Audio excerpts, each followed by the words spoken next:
Hi guys and welcome back to the channel. Today I've got two replays in the German tier 10 medium tank, the E50m. I've featured it a couple of times before on the channel. It's a tank that I do enjoy. I enjoy the playstyle of it a lot more than a lot of other tanks because you can be aggressive. It's a bit more forgiving at times because it's got great hull armour. The turret armour's trash, but the gun is also fantastic. It's one of those that's got, you know, pretty good mobility. I won't say it's the best out of the bunch, but it's, you know, it's good enough. It's got a gun that's deadly accurate for the most part. It's got pretty much no DPM compared to most other medium tanks. The reload on it just feels so slow. Feels like taking age to reload. But that's the way it is. Aim time and accuracy, like I say, brilliant. I think it's 0.3 on the aim time, 0.3 sorry, on the accuracy. It's kind of like what the old E50 used to be, kind of, maybe slightly. The old E50 was just ridiculously good, and it still makes me sad that they killed the E50, because the E50 was just brilliant to play. It was so much fun to roll around. It was like playing the tier 5 Rampanzer but at tier 9. And it was just brilliant because you could just roll around in people's faces. The DPM was good. I think when they killed the E50, sure, it needed a nerf because it was too good. There's no doubt about it. It was too good, but it could. They took it to the extreme again, as they tend to do sometimes. Like, all they need to do was probably kill the DPM, but they also took what the whole point of the German mediums is the fact that they're supposed to be like absolutely accurate guns, you know what I mean, like fantastic sniper type guns and guns that can range in and hit things ridiculously well. With the E50 they gave it a 3-second aim time and that just destroyed it completely, just completely destroyed the gun, and it made it kind of pointless. So right now we're on Sand River, and in this game I don't think there's a results screen. I think because of the way I recorded it, again, there's not a results screen. I've got friends in this game on the enemy team, which is annoying. It's going to be a little bit annoying. But yeah. So there's no results screen, and I think it's because I joined them and I stopped recording them, and for some reason I just completely forgot to record the actual end screen. Did anyone see that ricochet on that light tank, by the way? That was quite impressive. That's something you don't see very often. Like, I don't know how that ricocheted off that guy's tank. No idea. Post-production Petty here. Look at that shell fly, you lucky bugger. Anyway, back to the replay. So, right now, we are on this ridge line, and we're trying to put the hurt in as much as this gun can. We've got Panda and Bruce below us. We've got this T95E6 who's just sat in the open, waiting for us to shoot him over and over again. Thank you very much, friend. I'll take that. And we shut him down. So we've got these two in front of us, which are going to be awkward customers as well, because they're sat in the low ground. Yeah, they're sat in the low ground, which is, we'd have to like fully expose ourselves to get good shots at them. And we're thinking, oh, we'll go this way. It's like, actually, that's quite a lot of enemy team. That's going to hurt me. So as I'm swiveling, we get tagged by the Conqueror.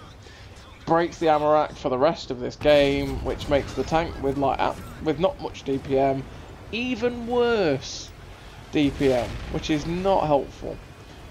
So we're now stuck with a long ass reload, and we're getting out of dodge because they are pushing hard across that mid ridge. We need to get out now. So the choice is to take this low ground, not get shot, and yeah, just get out, cut round so that we'll stay safe ourselves. Because I could have gone the way the light tank went, but that was an easy way for me to get shot up by them on that middle ridge. So this is the safer way to go, and it's the more preferable route. So we're just going to chase round, and hopefully we'll be able to get some shots at someone somewhere as we push up. These light tanks are dueling. There's a projectile in the middle that we tried to get earlier on. We're going to pop a shot into him. Flies in, 423, nice roll. We're up to 4.2k damage now. Running around, running away. This game is... If I had my ammo rack, I feel like I could have done better with this game. But the fact that I've got a 15.84 second reload just completely killed my chances of possibly doing anything and helping. So that's again the nice accuracy of the E50m. Wasn't quite fully aimed in, but it flew true anyway because this gun's reliable. We've got the mechanic over there, who's going to be a bit of an issue. We've got this 1390 charging in front of us as well. And then we've got a nice shot on this T95, and we're not going to pass up that chance to pop a shot in. 3 damage. And we're just going to keep moving up with this 13105. Now this next bit, I think, well, I could have played this better, basically, but I decided to meme. I gave up. The way we are set out at the minute as a team, and the fact that I had ammo damage, I kind of give up at this next point.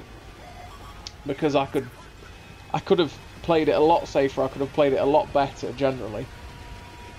As you'll see.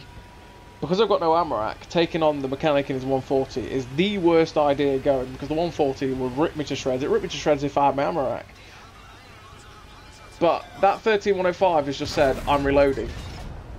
Fair enough, but I want a meme. So ram. Hello mechanic, how's it going? Oh, you repaired your ammo rack, you still got to repair it. Oh, okay. This is pain. This is much And can we get the tracking shot on him? That's what we're going for now. We don't track him, we just damage him, and he finishes off. Let's say I could have played that better. Could have done. Because I could have waited for that 13105 to be reloaded. We could have played safer on that ridgeline, and I probably could have had a lot more damage from that and not died. But I wanted to meme, I wanted to ram the mechanic, and it didn't go well. So like I say, there's no result screen, so we just finished with 6k damage.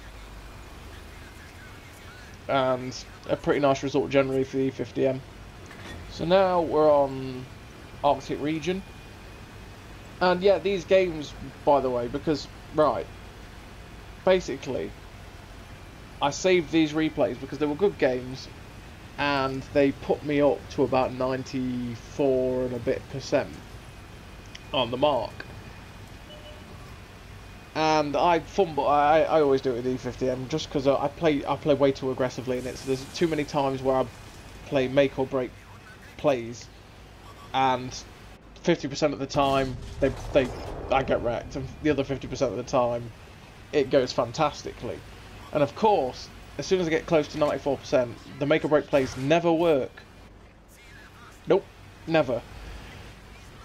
Does in other tanks, but just not this one for me for some reason. As soon as I get close, just the plays that normally go well don't. That's the way it is. But I got up to 94%. I got it back up to 94 point. I think it was 94.3 or something like that. And then I didn't play it for a little bit because again I've struggled basically, not struggled, but hesitated because of how many. Well, I've had it at 94 point something like 3 or 4 times. So I just hesitated, and I didn't play it for like 3 weeks, something like that. 5.0 happened, and I played a game in it. Had, I think it was 5k combined, and dropped to 91.2. So yeah. So these games that I've been saving to put, so, you know, I was going to choose one of them. It's probably going to be this one that was going to go with the 3rd mark. Became pointless, and these were just going to end up sitting. So I thought, you know what?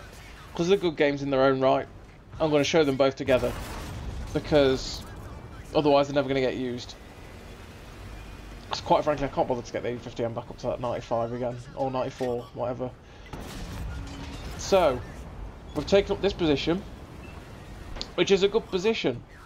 It's a good position to brawl on the corner.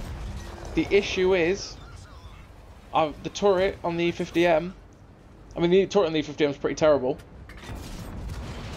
but it's in the middle of the tank, so I have to expose my drive wheel and my side far too much for those guys who can shoot me. And that was my problem with that position. That's why I took the hits, the 2 hits that put me on 1,000 health. That's why I lost my ammo rack. Yeah. We shot that RU on the move, which was quite nice. Got rid of him. And we're up to 2.6k damage already. We're going to try and pop a shot the T95, sorry, and we can't get it. We'll load heat because we're not always, frankly, we're not always guaranteed to go through the cupola of the T95, and he's hull down, so we just want to kind of try and make sure, but unfortunately that doesn't go in. And we're going to notice in a minute, the base is going to be going downhill very quickly. So we're loading back into the APCR. I kind of want to push this flank, but that T95 is making that just... No, it's making it a no-no. We can't push that. We can't push into a T95 like that when it's hull down. He'll wreck us very, very hard, very quickly. And unfortunately, our heavies are not going to recognise that, and they're just going to push into it. But we've seen that the base is an issue, so I'm not in the mood for getting capped out. So I'm going to run back to base and try and help defend that.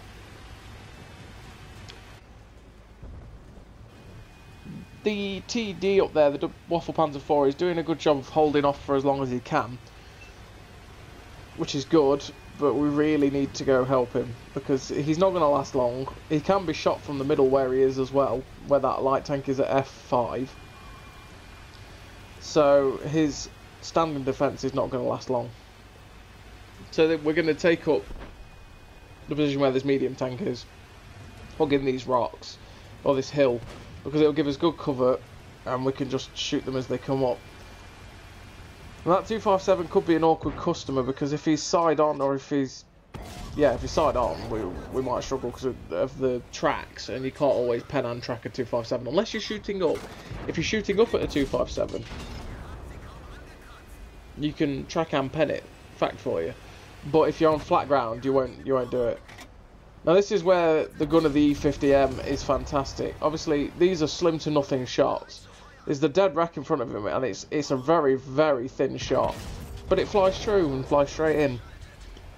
It's just how nice the E50m gun is. And as you can see on the map, the heavies that were down on that 2 line decided to push into the hull down T95 and the T30 and got wrecked. Yeah. It's quite an obvious thing, but you know, teams. We shut down the M48 pattern as this 140 goes in. Now we've got this STRV behind us and this light tank, which I think is a 13105. Now we're going to come up on the STRV. We want to track him, but the shot unfortunately goes way wide left. It pens him, which is always preferable to missing, but it's not all we're aiming for. That one flies true into his cupola, and we're loading HE now because I was thinking he might stay facing us, and the E50m with the 105 can't guarantee pen an STRV. So we'll load the HE because we're going to do damage. You always do, especially with the 105 to like those Swedish medium tanks. You always tend to do about 200 to, yeah, between 150 250 damage to them. And there's always the chance you can set them on fire too, which is always nice. Now we're making sure that we don't miss this 13105. We get the shell in nicely. Unfortunately, he shoots the 140 and sets him on fire, and then he gets finished off, which we really didn't need. So that's really unfortunate. We realise this T30 is going to tag us, so we make sure we pen him. We make sure that he doesn't, doesn't get away with penning us. Basically, we're going to make sure that we do damage to him, and we don't muck up the shot on him, lower his health. As that Conway came across, we did shoot him as well. We tracked the T30. He's baiting the shot, but luckily we tracked him, so he's not going to come around. This 13105 kindly decides to give us his health. I'm not sure what the light tank did. He just drove out in front of the T30 and the Conway, which threw him away. I could have done with his help. We ram into the Conway to, number one, get damage, but number two, we can bounce, just chancing the bounce, which happened. And unfortunately, the T30 shuts us down. We get the top gun, 6.7k damage, but the paper turret of the E50m struggles to bounce most tier 8s. So it was never going to bounce T30, and we unfortunately get shut down by that guy. But it was a very nice game. High caliber, ace tanker, top gun, sniper, because that's what this tank does. Incredible gun. Yeah, that was 92.79 this game. No, I'd say I get it back up to like 94, and yeah, it's dropped down. 30 shots fired, 28 hits, 21 pens. It's how good this gun is. It's fantastic. It is a tank that's well worth getting. It probably needs a little bit of love, but hey, well. As always, everybody, thank you very much for watching. I will see you next time.